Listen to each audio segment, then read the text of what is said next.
오늘 오전에 박근혜 전 대통령 첫 공판이 열렸습니다. 지난 3월 31일 구속 수감된 지 53일 만에 모습을 드러냈죠.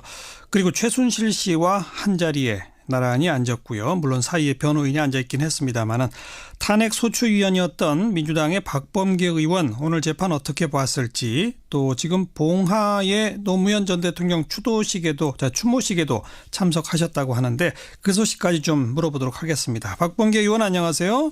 네, 안녕하십니까. 네, 오늘 정말 많은 분들이 함께 하셨더라고요, 추모식에.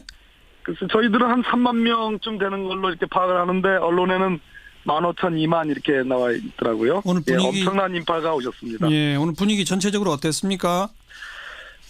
아시다시피 이제 정권 교체를 이루었고요. 문재인 대통령님께서 잘 하고 계시다는 국민적 호평이 있기 때문에 축제의 분위기와 또 추모의 분위기가 교차하고 감격과 회한, 노건호 씨가 그렇게 표현을 했죠. 예. 저는 그리움과 그리고 환희가 교차하는 그런 상황이었다, 이렇게 말씀드리고 싶습니다. 예. 오늘 문재인 대통령이 인사 말씀을 하신 거죠? 네, 그렇습니다. 그 주요 내용이 어땠습니까? 다른 내용보다도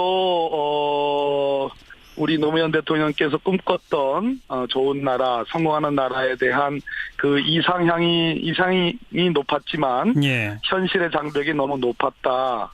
그 점을 직시하고 있는 것은 저는 굉장히 인상적이었습니다. 무슨 얘기냐면 지난 보수 정권 10년을 거치면서 많은 부분에 후퇴가 있었는데 여러 가지 개혁 조치들을 지금 하고 있는데 현실의 벽을 잘 알고 있다라는 문재인 대통령의 인식이 저는 굉장히 인상적이었고요. 또 하나는 그럼으로써 모든 국민의 대통령이 되겠다. 그래서 추모식에는 앞으로 대통령의 재임 기간 중에는 이제 이것이 마지막으로 올 거다. 그리고 성공한 대통령으로 돌아오겠다. 이런 메시지를 남겼습니다. 네.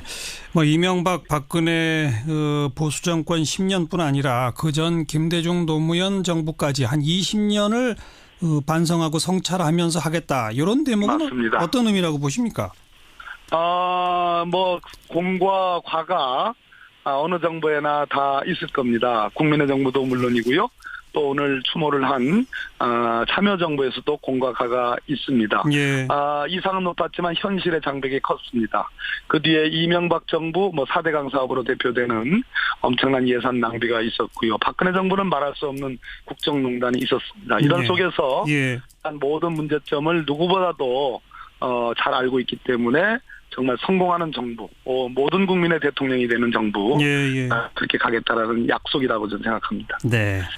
자, 추모식 이야기는 그 정도 하고 오늘 박 전 대통령의 첫 재판, 이 첫 재판은 주로 뭘 하는 자리입니까? 공판 준비기라는 것이 한 두 차례 있었고요. 그건 지나갔죠. 재판을 위한 준비고 오늘은 이제 첫 재판이고 말 그대로 검사가 박근혜 전 대통령을 기소한 이유들을 개괄적으로 설명을 하고요. 거기에 대해서 피고인인 박근혜 전 대통령 혹은 그 변호사인 유영하 변호사가 그 검사의 공소 사실에 대한 입장을 오늘 그러니까 국민들께 재판부에 진술하는 날이거든요. 예측했던 대로 18개 혐의, 18가지 범죄 혐의 모두를 다 부인했습니다. 검사가 먼저 기소유예를 설명한 거죠? 맞습니다. 혐의가 18개나 되지만 주요한 것은 역시 뇌물하고 또 어떤 겁니까? 1차 직권남용 강요가 일단 중요한 거고요. 그것이 헌법재판소에서 인정이 돼가지고 대통령직에 더 이상 있으면 안 되겠다라는 파면 결정이 있었고요. 2차는 물론 한 그 기소 내용이긴 합니다만 역시 삼성, SK, 롯데 특히 삼성과 관련된 뇌물 수수 혐의입니다. 총 뇌물 액수는 약 592억, 실제 뇌물 액수는 367, 8억. 큰 사건입니다. 최순실 씨나 박근혜 전 대통령 측 모두 다 이 두 사람 재판 따로 받게 해달라고 했었죠? 그 따로 받게 해달라고 한 이유는 우선 뭘까요? 박근혜 전 대통령 입장에서 보는 것이 좋을 것 같은데요. 박근혜 전 대통령은 철저하게 혐의를 부인하면서 이 모든 국정농단, 직권남용이라든지 사익의 추구, 또 뇌물 이런 것들을 다 최순실 쪽에 책임을 미루고 있는 그런 형국입니다. 아하. 공소사실을 부인하기도 하지만 만약에 일부 농단이나 문제가 있다면 그것은 최순실의 문제지 내 문제가 아니다. 예. 이런 입장이기 때문에 오늘 뭐 두 사람이 서로 눈도 안 마주쳤거든요. 그러니까 서로 관계가 긴밀하고 눈을 마주치고 손까지 잡는 그런 관계면 아무래도 재판부가 보기에 역시 가까운 사이구나. 뇌물을 주고받을 수 있는 사이구나. 예. 저 사람을 위해서 뇌물을 주게끔 할 수 있는 사이구나. 예. 이런 것이 간접적으로 증명이 되는 거기 때문에 애써 관계가 없는 것처럼 예. 애써 기분이 나쁜 것처럼 그렇게 저는 그 연출을 했다고 생각을 합니다. 네. 그렇게 따로 재판받게 해달라고 했지만 재판부는 받아들이지 않은 거죠? 받아들이지 않았죠. 당연한 건데요.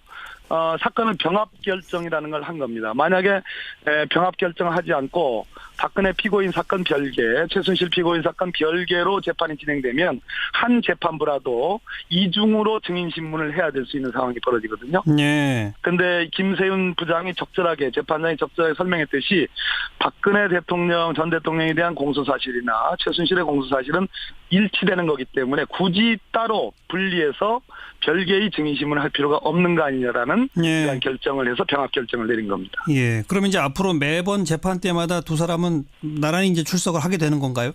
불편한 동거 재판을 할 수밖에 없다고 봅니다. 재판 횟수도 논란이었었다면서요? 맞습니다.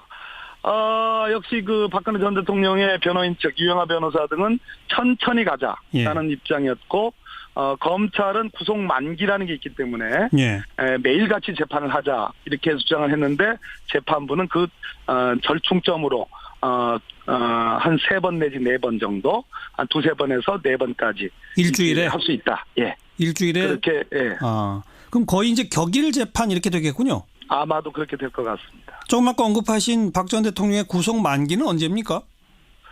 제가 만기를 따져봐야 될 것 같은데요. 예.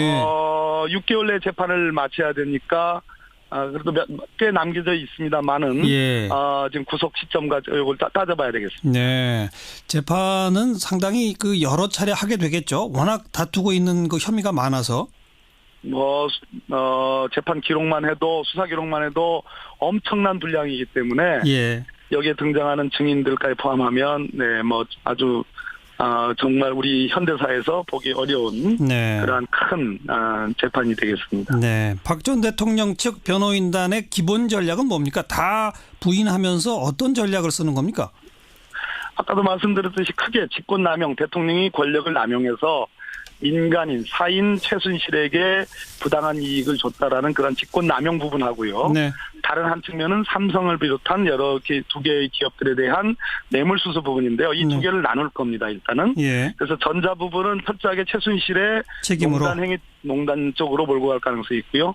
후자 부분은 예를 들어서 이재용 삼성전자 부회장으로부터 직접적인 부정한 청탁의 말을 내가 들은 바가 없다라고 주장할 겁니다. 근데 요 부분은 삼성하고도 이해관계가 박근혜 전 대통령하고 일치하는데요. 문제는 삼성의 실무자들이 청와대의 실무자들이 삼성 쪽에 요구를 해서 삼성이 당면하고 있는 애로사항들, 다른 기업도 마찬가지입니다. 그러한 애로사항을 미리 청취하고 확인한 뒤에 대통령이 알아서 삼성 이재용 부회장 삼성 측의 경영권 승계 등을 포함한 여러 가지 애로사항들을 해결해주고 그 해결해주는 것을 인식하고 구체적으로 준다, 감사하다, 고맙다, 부탁한다 이러한 명시적인 진술이 없다 하더라도 그러한 상황을 인식하고 최순실의 딸 정유라 등을 포함한 이러한 어떤 이익을 줬다고 한다면 이것은 우리 판례가 인정하는 소위 묵시적인 승인 알겠습니다. 양해에 해당하기 때문에 범죄 성립이 가능합니다. 이 부분이 가장 큰 쟁점이 되겠습니다. 아마도 이재용 부회장도 증인으로 나올 가능성이 크겠군요. 대단히 필수 코스입니다. 네, 뇌물죄까지 인정된다면 최소 형량이 굉장히 많죠. 하도 많은 말씀을 그동안 드렸기 때문에 그렇습니다만 무기징역 혹은 유기징역을 하면 수십 년, 제가 예전에도 말씀드렸죠. 그런데 그 중에서 최종적으로 유죄가 인정되면 어느 정도의 형을 정해서 선고할 건지는 아직 좀 미리 말씀드리기는 조금 시기상조라고 생각합니다. 네, 여기까지 고맙습니다. 네, 감사합니다. 민주당 박범계 의원이었습니다.